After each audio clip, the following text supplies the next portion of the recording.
영국의 노스 요크셔주. 이곳에는 모든 것을 돌로 만들어버리는 이상한 동굴이 있다는데, 가파른 10m 절벽 아래 위치한 거인의 두개골을 연상케 하는 괴기한 모습의 동굴. 이 동굴의 이름은 마더쉽튼. 그 이름은 바로 1488년 기괴한 얼굴을 가지고 태어난 여자아이의 이름이었다. 그녀의 모습은 기형적으로 거대하고 끔찍하게 못생겨서 악마의 자식으로 손가락질받으며 부모에게서 버려졌는데, 자라면서 그녀는 미래를 내다보는 신비한 능력을 보였고 마을 사람들에게 닥칠 일을 예언했다.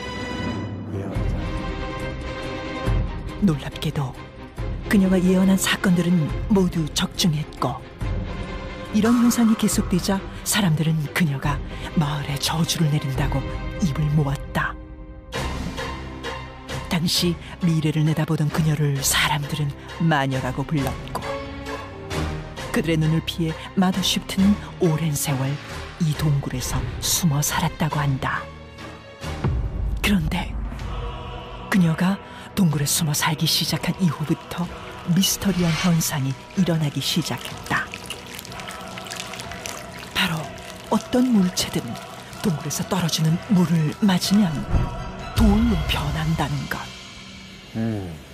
저 물을 맞으면. 오? 인형도, 주전자도, 모자도, 자전거도 원래 흔적을 찾아볼 수 없을 정도로 딱딱하게 굳어버린 것. 그러나 더 놀라운 사실은 물체가 돌이 되는 속도에 있었다. 인형처럼 작은 물건은 한 달, 자전거처럼 큰 물건은 5달 안에 돌로 변해버리는 것. 그리스 신화의 메두사처럼 모든 물체를 굳게 만든다고 믿었던 마을 사람들은 마더쉽튼이 동굴에 저주를 내렸다고 생각했다. 그 후 그녀의 이름을 따 이곳을 마더쉽튼 동굴이라고 불렀다. 400여 년이 지난 지금도 여전히 동굴에선 물건이 돌로 변하는 기이한 일들이 벌어지고 있는데, 이 미스터리한 현상에 대해 학자들은 여전히 명확한 해답을 내놓지 못하고 있다. 어떻게 이런 일이 일어날 수 있는 것일까? 뭐든지 굳어버리는 기이한 현상은 정말 마더쉽튼이 동굴에 내린 저주일까? 아니면 자연이 빚어낸 신비한 현상일까? 거기는 탄산 나트륨이었고 여긴 탄산 칼슘이군요. 그렇습니다. 우리나라에도 뭐 고씨 동굴이라든가 뭐 백룡 동굴, 온달 동굴 뭐 이런 여러 가지 아름다운 동굴들이 많이 알려져 있죠. 네. 그런 동굴들에 들어가 보면 안에 뭐 여러 가지 막 이렇게 고드름처럼 막 매달린 종유석 이런 것도 있고 기이한 모양으로 올라와 있는 뭐 석순 이런 것도 있고 내부 풍경이 되게 다양하고 아름답지 않습니까? 그런 성분들을 생기게 할 수 있는 그 물질, 그 동굴을 이루고 있는 돌인 석회암의 주요 구성 성분이 바로 탄산칼슘입니다. 그 탄산칼슘이 마더쉽튼 동굴 근처에서 흐르는 물 속에도 다량의 이런 석회 성분, 탄산칼슘 성분이 발견되고 있다라고 해요. 그런 석회화 현상이 원인이 아닐까 그렇게 추측합니다. 석회화 현상을 좀 설명해 주실 수 있을까요? 석회화 현상, 네. 좀 간단하게 쉽게 이야기하자면 이 석회암 속에 들어있는 탄산칼슘 성분, 물에 좀 녹을 수 있는 성분입니다.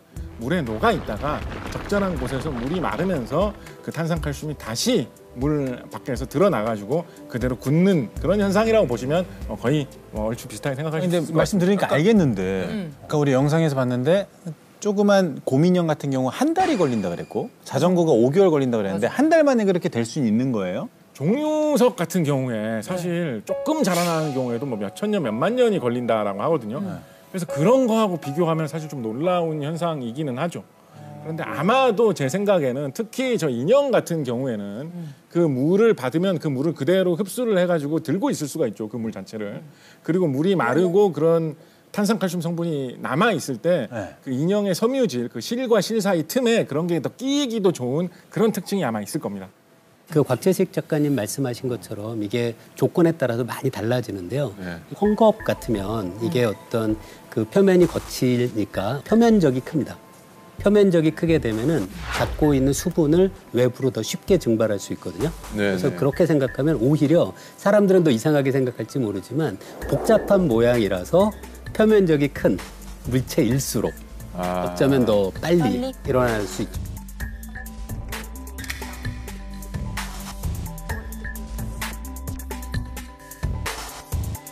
제가 탄산칼슘에 좀 무게를 싣고 있는 또 다른 이유가 하나가 있는데요. 네. 탄산칼슘이 굉장히 흔한 물질이기 때문입니다. 탄산칼슘이라고만 들어보시면 뭐 화학에 쓰는 어떤 특별한 무슨 약품인가 이렇게 생각하실 수 있는데 사실은 굉장히 흔한 물질이에요.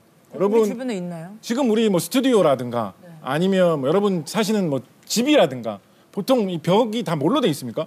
뭘로 돼 있습니까 벽이? 시멘트. 시멘트, 콘크리트, 시멘트로 발라가지고 콘크리트 해가지고 만들잖아요. 네. 그 시멘트의 원료가 석회암이라는 돌인데 그 석회암이 탄산칼슘의 덩어리예요. 그래서 석회암 같은 게 우리나라에도 많이 있어요.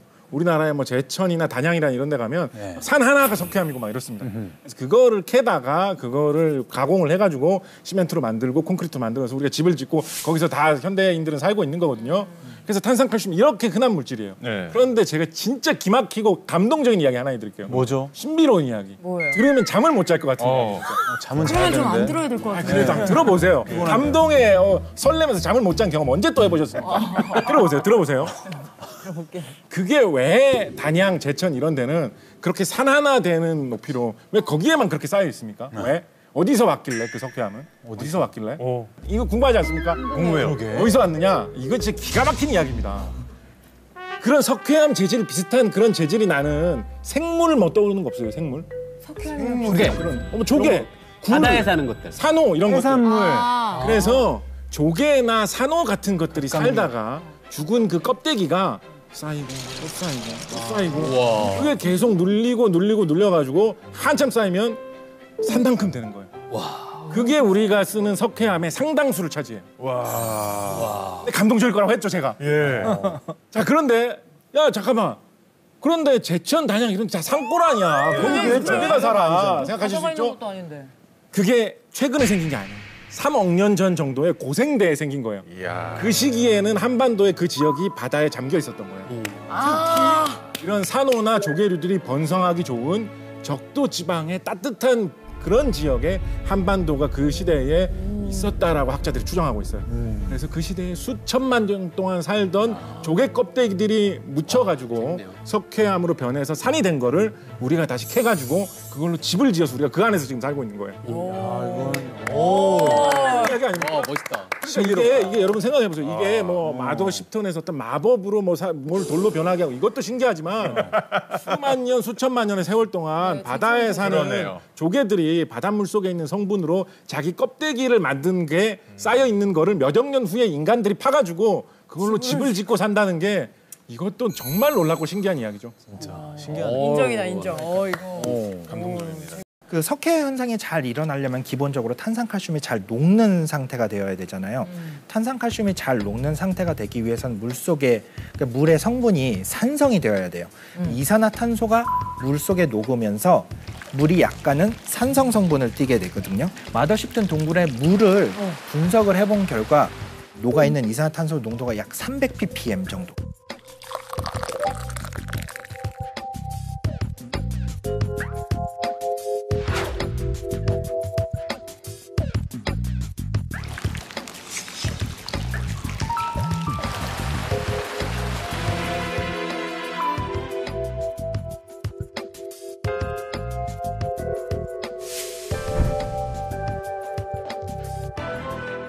어쩌면 그 찾아오는 사람들이 내뿜는 이산화탄소 때문에 더 빨리 물건들이 굳거나 뭐 그러진 않나요? 관광객들이 많아지니까. 그럴 수 있겠다. 제가 확실하게 말씀드리기는 어려워요. 만약에 그 관광객들이 너무 많이 와서 이산화탄소의 농도가 너무 높아져서 대기에서 물 속으로 CO2가 오히려 흡수된다면 그러면 종유석의 성장이 빨라질 여지도 있죠.